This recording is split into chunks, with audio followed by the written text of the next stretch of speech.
那日，妻子的闺蜜来我家，要我跟她远走高飞，说我妻子想害我。但是我跟妻子已经相恋许多年，有从相爱到结婚的相片记录，好看的精品短片悬疑恐怖小故事，一口气看到大结局，每天更新。喜欢评论区扣1，无聊扣2。温馨提醒您，正文开始了。我迷迷糊糊从床上醒来，右腿还是一如既往的疼痛。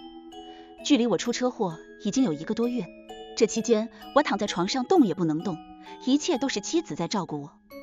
我看着体贴至极的妻子，心中升起暖意。虽然我忘了妻子，忘记了与她的一切，甚至忘了我自己，但是有现在的日子，我觉得一切都可以重来。为了让我早点康复，我跟妻子一整天都没有休息。为我煮完早餐，她用她弱小的身躯搀着我做康复运动。用完午餐，妻子又会帮我做心理舒缓。她是优秀的心理咨询医生，在她的调节下，我从自暴自弃中缓解过来，渐渐对生活又燃起希望。入睡前，她又会捧出一大本的相册，在床边与我回忆点点时光。虽然这是我的亲身经历，但是我每次就跟听别人的故事似的。为了不让妻子难过，我只能点头附和。久而久之，我对这些回忆也渐渐牢记于心。看着为了照顾我而满头大汗的妻子，我心中发誓，这辈子我一定不会辜负她。出于妻子的精心照料，我终于可以下床。虽然我的腿还是不利索，但还是可以走2步。为了给妻子分担家务，我趁着她出门买菜，撸起袖子就是干。正当我干得起劲，门铃在此刻刚好响了。我放下拖把，开门，从猫眼看去，那个女人有点眼熟。我想了很久，记起在相册里见过她。她是妻子的闺蜜张小玲。我将她迎进来，贴心地为她倒了水，告诉她妻子出去买盆栽了，让她再等一会儿。她听到这话，思虑了一会儿，噌的一下站起来，桌面的水杯打翻在地上。她一把拉住我的手臂，强制拉着我出门，要我跟她一起走。我一把甩开她的手，质问她到底要干嘛。她苦苦哀求我，让我快跟她走，甚至说我的妻子要谋害我。争执中，妻子的车正从不远处驶来，我连忙推开她，警告她不要乱说话。她看到妻子回来了，连忙转身离开，跟见了鬼似的。见她跑了，我松了口气，心中暗暗吐槽什么人都有，我一定要让妻子远离他。我站在门口迎接妻子，希望可以从妻子口中知道她闺蜜这迷惑的行为。妻子从车上下来，见我站在门口，急忙将我推进屋，责怪我忘记身份了，居然敢出门。我才想起来，那个车祸我是肇事司机，还是逃逸司机。我自知有错，认错后委屈地跟妻子说刚刚她闺蜜要拉着我远走高飞的事。气头上的妻子愣了愣，一抹杀意从她眼底掠过。我惊了，向来温柔的妻子怎么还有这么一面？我揉揉眼又看一遍，妻子眼中已然恢复从前那般温柔似水的眼神。我急忙安慰妻子，向妻子保证自己绝对忠诚，并嘱咐妻子小心些她的闺蜜。看着我一脸憨样，妻子笑了，宠溺地揉揉我的脑袋说，我相信你啦，小玲可能有些误会，我去跟她解释一下就没事了。我点点头，目送妻子离开。可在那刻，我在妻子的背影好像看出一些跟从前不太一样的东西。妻子走了，我一个人守在这空荡荡的屋子里。虽然这是我生活了20-30年的地方，但是我真的觉得这很陌生，甚至有些心悸。我一点都记不起来在这里生活的时光，可那些相册又证明我真的是这里的主人，也真的在这里生活过。强制回忆让我的脑袋疼痛难忍，我只能制止自己去回忆。果然还是得在专业人士的指导下恢复记忆啊。于是我又开始勤勤恳恳的干活，等待妻子回来，向她展示我的成果。等妻子回来，她一脸疲惫地坐在沙发上，我上前搂了搂她，安慰她没关系，闺蜜没了，我还在，我永远不会背叛她。妻子点点头，轻轻靠在我的怀里，月光照在她白皙的脸上，我的怀中似乎有些难忍的火焰在徘徊。我询问妻子的意思，她娇羞地点了点头，我便一把将她抱回了卧室。一阵翻云覆雨后，我困得只想要睡觉，妻子却非要我先喝了牛奶再睡。抵不住她的强求，我只能一口给她闷了。那天后，我和妻子的生活依旧像之前那样你侬我侬，只是有时候妻子太固执，让我有些反感，会怀疑自己之前是怎么看上妻子的。妻子会喜欢甜辣味的饭菜，但是我又不喜欢甜的，更吃不了辣的。好几次叫他不要这样放酱料，他却依旧不听。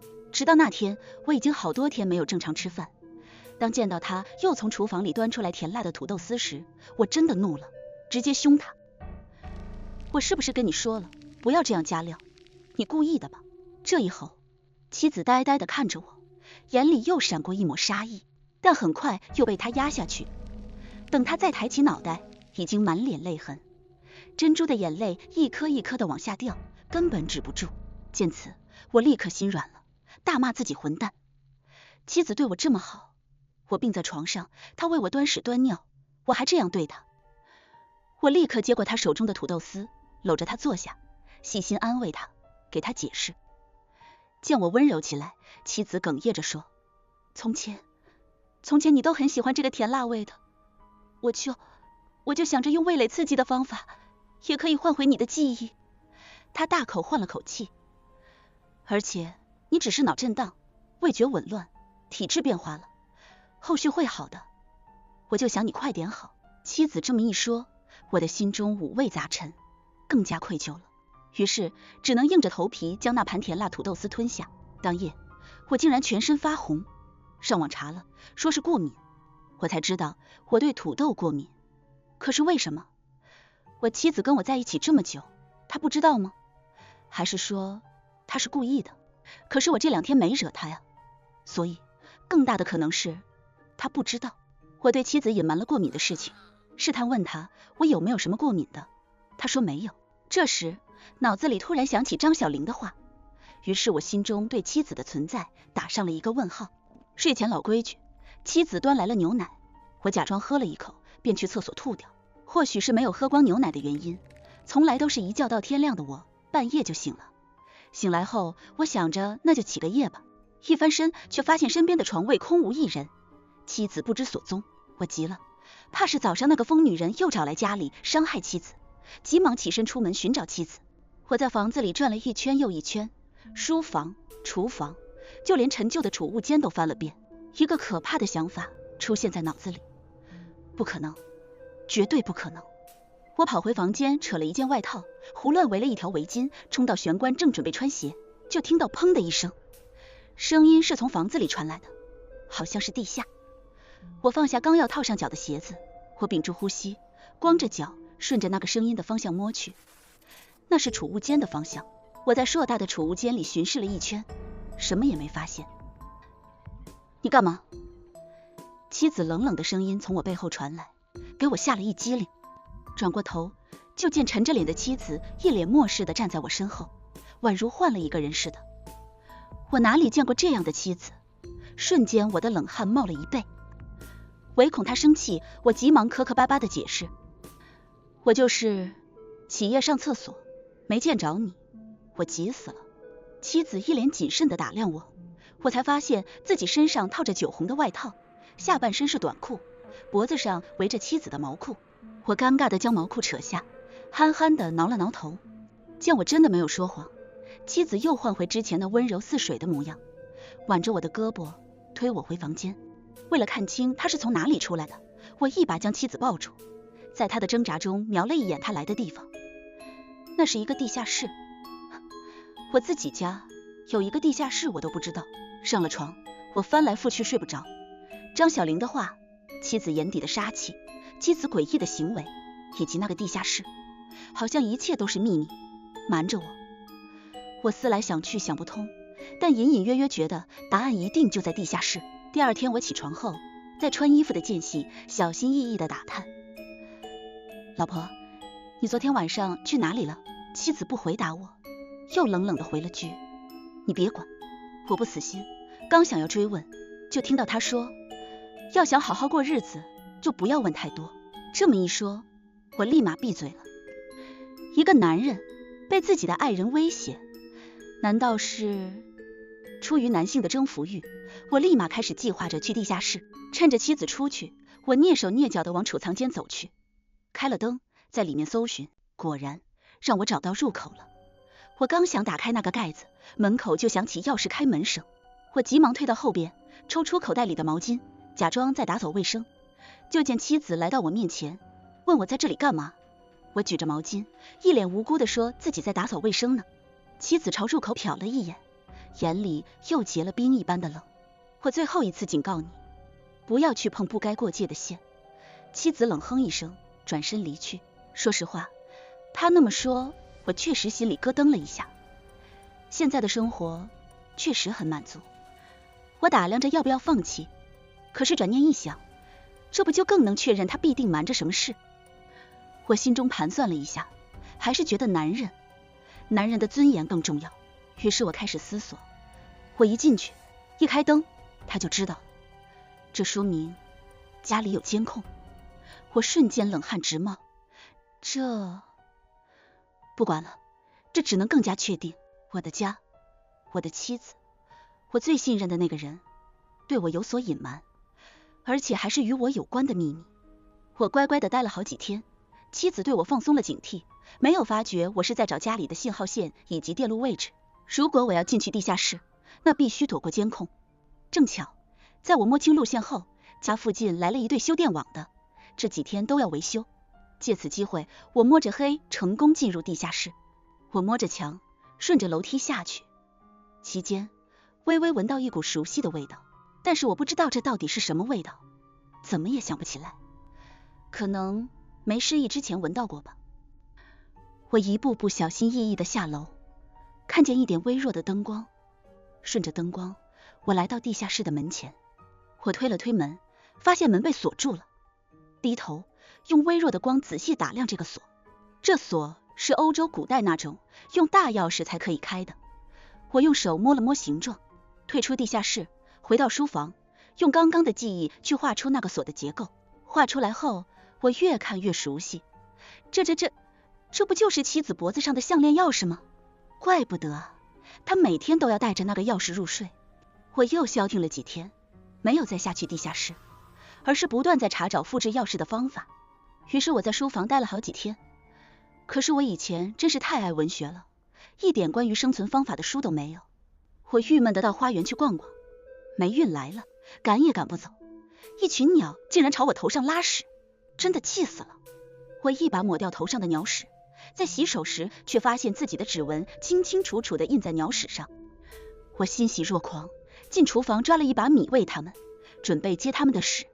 跑得太快，左脚绊右脚，摔了个狗吃屎。我从泥里爬起来，抹掉脸上的泥。所以为什么我不用泥呢？泥土印上印记，倒上金属溶液，那仿制钥匙不就做好了？于是我拿着泥土小心翼翼地呵护着，就等哪天拿到钥匙了。皇天不负有心人，我终于逮到机会了。那天妻子沐浴，将项链脱下放在桌上，我立马以迅雷不及掩耳之势将钥匙印好，然后放回原来的位置。于是我沾沾自喜地拿着钥匙印仿制钥匙，很快钥匙就做好了。我将钥匙藏在床缝里，毕竟最危险的地方就是最安全的地方，妻子肯定想不到。我很想要试一下钥匙，但是妻子总是在家里，所以我只能每天去看看钥匙在不在。终于我等到妻子出差的消息，我表面难过，但心中却极度雀跃。终于被我等到了。妻子一出门，我就急忙上床缝里掏钥匙，居然掏出来2把钥匙。2把钥匙的材料都是一样的，甚至连做工也是一样的。我一脸懵，又在床缝里掏了掏，掏出一张纸和一些钱，上面写着：瞒着你的妻子，快逃。我看着纸条一脸懵，但是没关系，只要我成功进了地下室，这个谜团很快就要解开了。这是我第一次进入地下室，挣扎这么久，我终于成功了。我以为地下室会是那种温馨而美好的布置，我试图将那个男人找出来，可并没有任何男人生活过的痕迹。我四处晃悠，一切都很正常。逛累了，我正准备直接靠在墙上休息一下，突然一倒，居然还有个密室。我的天啊！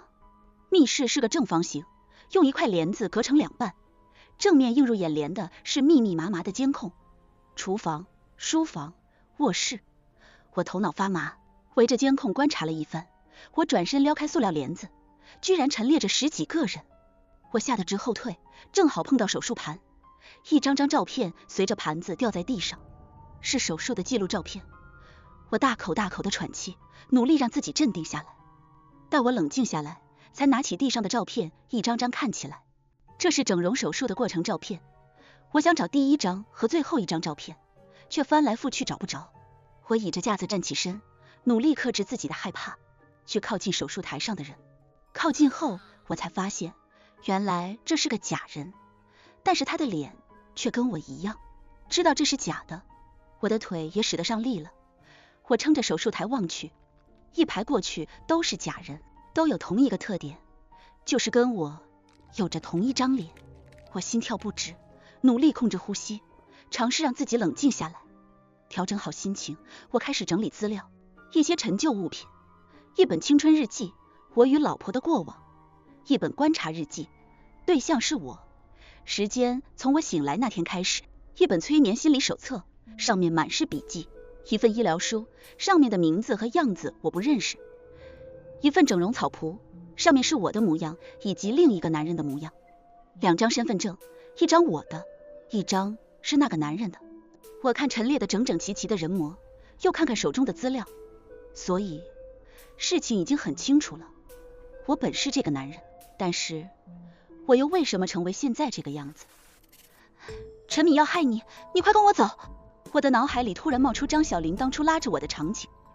看来若想明白这一切，张小玲是唯一的答案。就在我沉思怎么联系张小玲的时候，屋外监控出现妻子的身影。糟了，她要回来了！我急忙将所有东西复原，迅速在地下室寻找其他出口。哪里呢？哪里呢？对了，管道口，通风口。我艰难地将通口的栏杆拆下，方方正正的口子刚好可以容纳我的体型。看了眼监控，妻子已经快到门口，拿着钥匙准备开门。我迅速将通风栏杆复原，匍匐前进。快点，快点，再快点！我已经看到光点了。加快速度，光点逐渐放大，我越来越快。瞬间，一束白光将我笼罩，是园子，太好了，是我们家的花园。不，应该是我的妻子陈敏家。我从口子爬出来，起身才发现自己一身狼狈。我往屋里望去，妻子正焦急地在四处寻找什么。不用想，一定在找我。怎么办？不可以让她发现我这副模样。我四处张望，目光落在一旁的水龙头上。是啊，这样不就行了？你在干嘛啊？妻子推开落地窗，只见我一身湿淋淋的站在花园中。我装出一副无辜的模样，指着正停在屋顶歇息的麻雀。那群麻雀来花园叼你的玫瑰，我赶也赶不走，想用水喷它们，一不小心就这样了。但是老婆，你的玫瑰还是完好无损的。我指着玫瑰，一副狗腿样，仰着下巴向他邀功。妻子用凌厉的目光谨慎地审视起园子，木屋、树干、屋顶皆是水渍。瞬间，他的目光就露出温柔来，将眼睛弯成月亮，笑着摸了摸我的脑袋，哄孩子似的说：老公，你好棒哦，谢谢你保护我的玫瑰。好一副贤妻良母的模样。若是我没发现地下室的秘密，我还真的以为自己拥有一个贤惠的妻子呢。戏剧都开幕了，我总得往下演啊。面对他的香吻，我装出一脸幸福模样，回他一个吻，当然只是脸颊。老婆，要不然我先上去换衣服吧，太冷了。我真的太冷了，毕竟现在还是冬天啊。他点了点脑袋，准备同我一起上去，但是我怎么可能让他一起去？别忘了，我还要藏钥匙呢。于是我捂着肚子对他撒娇：老婆，我好饿，想吃你最拿手的微辣意大利面。他的眼中闪过一丝我看不懂的情绪，或许是疑惑吧，毕竟我很少主动要求吃辣。但是很快他就将这情绪隐藏，一脸宠溺。好，那你自己先上去换衣服吧，我现在就去煮，等你下来就可以吃了。见他离开，我飞快地把藏在草地里的钥匙挖出来，向屋里奔去，将钥匙藏进老地方。当我沐浴出来，发现床边还有我刚刚从身上滴落的水渍。妈的，我真傻！仔细将水渍擦干净后下楼。等我下楼，妻子已经守在饭桌前等着我。不想跟他对视，我走到桌前坐下，便开始扒拉面条。入口，一阵辛辣刺激着我的味蕾。我强忍着泪水，胡乱将它们全部吞下，然后大灌一口凉水。此刻，我的胃开始翻涌，明显感觉不对，似乎今天的饭比以往的还辣些。我难受的捂着胃问他：“老婆，今天你是不是加太多了？啊？难道你现在还不能恢复到从前那样吗？我以为……那我现在给你去拿胃药啊，等会儿。”他惊慌失措的离开桌子去拿药，来来回回却总是拿错药。他那是以为啊，明明就是故意的。就在我疼得已经面色发白时，他终于找到正确的胃药，扶着我将我喂下。可是为什么呢？难道他都知道了？但是不对啊，如果他知道，又为什么不明说呢？或许真的是不小心的，我找不到理由。或许他真的是不小心吧。等我完全缓过来，月亮都已经高高悬挂于空中。闹了一天，我筋疲力尽，躺在床上宛如死人。临睡前，妻子又为我端来牛奶。我看着热气腾腾的牛奶，立马满腔怒火在心腔燃烧，但是我不能表现出来。于是我哄着妻子先去洗澡，我一会儿就喝。等她进了浴室，我拿出早就准备好的白色毛巾，将毛巾塞进水杯吸收牛奶。等妻子出来，那杯牛奶已经空了。她瞥了一眼牛奶，又悄悄打量了一下四周，确定没有牛奶的水渍。期间我借口去厕所，将毛巾上的牛奶冲洗干净。再出来时，我便看见妻子正站在窗户边上。我知道她在看我是不是将牛奶倒在外头。许久后，她将窗户关上，转身就做出一副娇弱的模样。我照样一脸狗腿似的迎合她。再舒服也是凉风，快进来，别着凉了，我会心疼的。她娇弱的点了点头，回到床上扑进我的怀里。这要是在以前，我一定会上头，但是现在我只觉得恶心加害怕。回想起地下室那10几具假人，对不起，我真的提不起兴致。她明显察觉到我的不一样，正要起身之际，我一把搂住她，眼里满是爱意。老婆，我今天太累了，感觉自己没有力气了，但是还是想抱着你睡觉，好不好？我都有点困了。他沉思着，没应我。于是我迅速吻了他的唇一下，又不停地啄他的脸颊。同以往不同的是，我特地偏了一些，露出我还未剃掉的胡子。好了好了，别亲了，你的胡子老扎人了。他一把将我推开，上床拉上被子，睡觉。我偷偷窃喜，看吧，爱意也是可以装出来的，所以千万不要轻易相信一个人的好。没有喝下那杯加了料的牛奶，我半夜就清醒过来。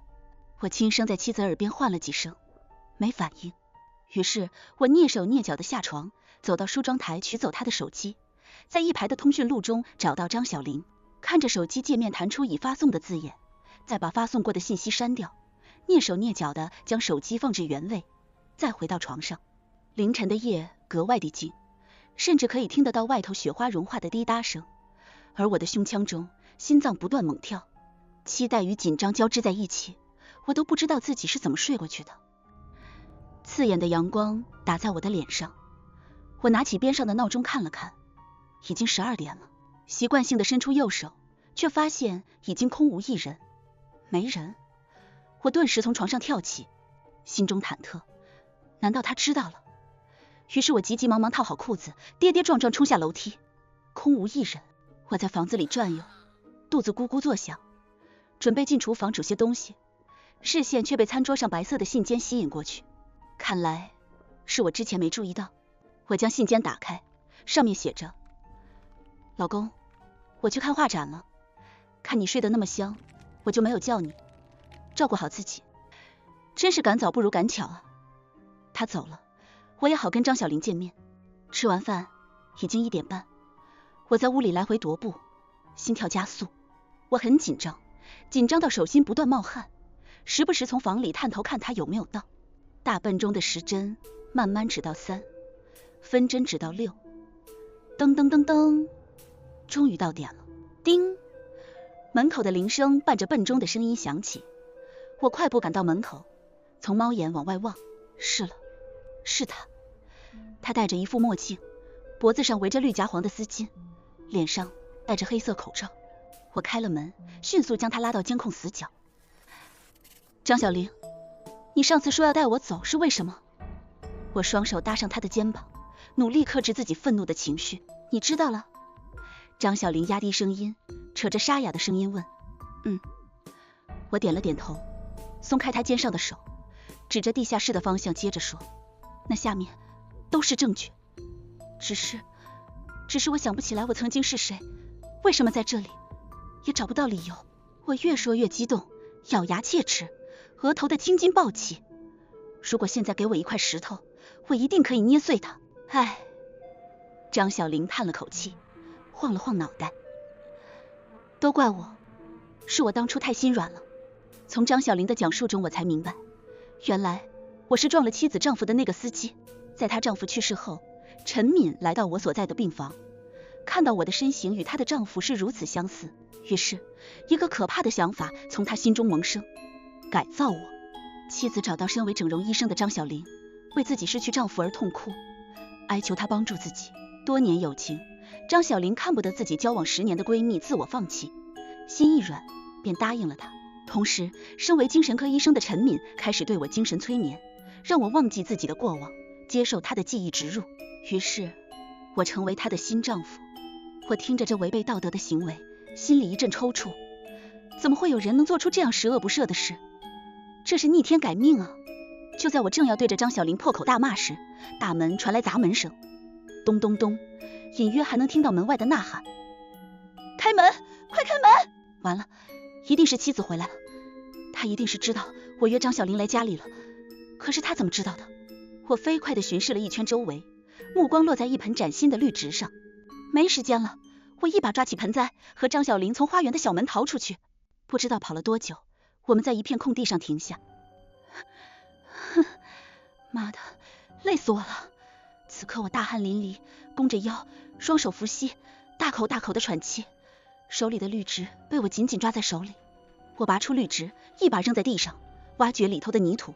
不一会儿就摸到一个硬物，取出来擦干净，果然，妈的，是个监控。这女人太狠了，原来那个死角也早已装上了监控。我想起家里那些新进的绿植，顿时毛骨悚然。应该说，家里就没有死角。突然，张小玲莫名其妙笑起来，那声音跟惊悚片的配音有一拼。你干嘛，张小玲？我冷眼看她，声音中带着一丝怒气。毕竟她也算是害我落此地步的加害者之一。她没回应我，只是自顾自地摘下丝巾、口罩，最后是墨镜。墨镜下露出一张我极为熟悉的脸，陈敏。我的腿瞬间软了，一屁股坐在地上。她微笑着，一点点向我逼近，恐惧感让我不断地往后缩。你不要过来！就在我翻身爬起时，一瞬间又被一块石头绊倒。我捂着脚踝望向那块该死的石头。天啊，那哪是石头，那分明是块墓碑。那墓碑上的照片同我有着一样的脸，不，应该说我跟他是同一张脸。墓碑下头刻着一行小字：无夫张凯之墓，立碑人陈敏。